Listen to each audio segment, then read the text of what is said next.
ഇത് ഉരുളക്കിഴങ്ങല്ല. Hey guys, നമ്മൾ ഇന്ന് ഉണ്ടാക്കാൻ പോകുന്നത് ഒരു നോർത്ത് ഇന്ത്യൻ സ്പെഷ്യൽ ഐറ്റം ആണ് കേട്ടോ.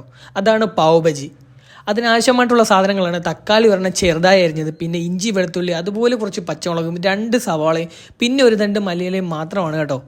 സവാള എടുത്ത് ചെറുതായി അരിഞ്ഞ് ഇഞ്ചിയും വെളുത്തുള്ളിയും നല്ലോണം ചതച്ച് നമ്മുടെ മല്ലിയില എടുത്ത് കുനുകുനായി അരിഞ്ഞു വെക്കുമ്പോഴേക്കും നമ്മുടെ അടുപ്പിലേക്ക് പാൻ വെച്ച് കുറച്ച് വെളിച്ചെണ്ണ ഒഴിച്ചൊന്ന് ചൂടാക്കാൻ വെക്കുക. ചൂടായി വരുന്ന പാനിലേക്ക് വെളുത്തുള്ളി, ഇഞ്ചി, പച്ചമുളക് ഇട്ട് അതൊന്ന് മൂത്ത് വരുമ്പോഴേക്കും അരിഞ്ഞു വെച്ചേക്കുന്ന തക്കാളി കൂടി ചേർത്തൊന്ന് നന്നായിട്ട് ഇളക്കുക. വാടി വന്ന തക്കാളിയുടെ കൂടെ അരിഞ്ഞു വെച്ചേക്കുന്ന സവാള കൂടി ചേർത്ത് നല്ലോണം വഴറ്റിയെടുക്കുക മാത്രമല്ല ഒന്ന് ഉടച്ചുകൂടി കൊടുക്കണം. അതിനുശേഷം വേവിച്ചു വെച്ചേക്കുന്ന ഉരുളക്കിഴങ്ങ് കൂടി ചേർത്ത് അതുപോലെ തന്നെ ഉടച്ചെടുത്ത് ഒന്ന് നല്ലോണം ഇളക്കി ഒന്ന് പരുവപ്പെട്ട് വരുമ്പോഴേക്കും കുറച്ച് മഞ്ഞൾപ്പൊടി, മുളക് പൊടി, ഗരം മസാല, പിന്നെ സ്പെഷ്യൽ മസാല ആയിട്ടുള്ള പാവ് ബജി മസാല കൂടി ചേർത്ത് എണ്ണയിലിട്ട് പച്ചമണം മാറുന്ന വരെ ഒന്ന് ഇളക്കി കൊടുക്കുക. അതിനുശേഷം കുറച്ച് വെള്ളം കൂടി ചേർത്ത് എല്ലാം കൂടി ഒന്ന് യോജിപ്പിച്ച് കഴിഞ്ഞാൽ സംഭവം റെഡി. ഒരു കഷ്ണം ബ്രെഡ് എടുത്ത് ആ പാവ് ഭാജിയോട് കൂടെ അങ്ങ് കഴിക്കണം. യാ മോനെ, ഒരു രക്ഷയില്ല. വീഡിയോ ഇഷ്ടപ്പെട്ട് കഴിഞ്ഞാൽ ഫോളോ ചെയ്യാൻ മറക്കല്ലേ.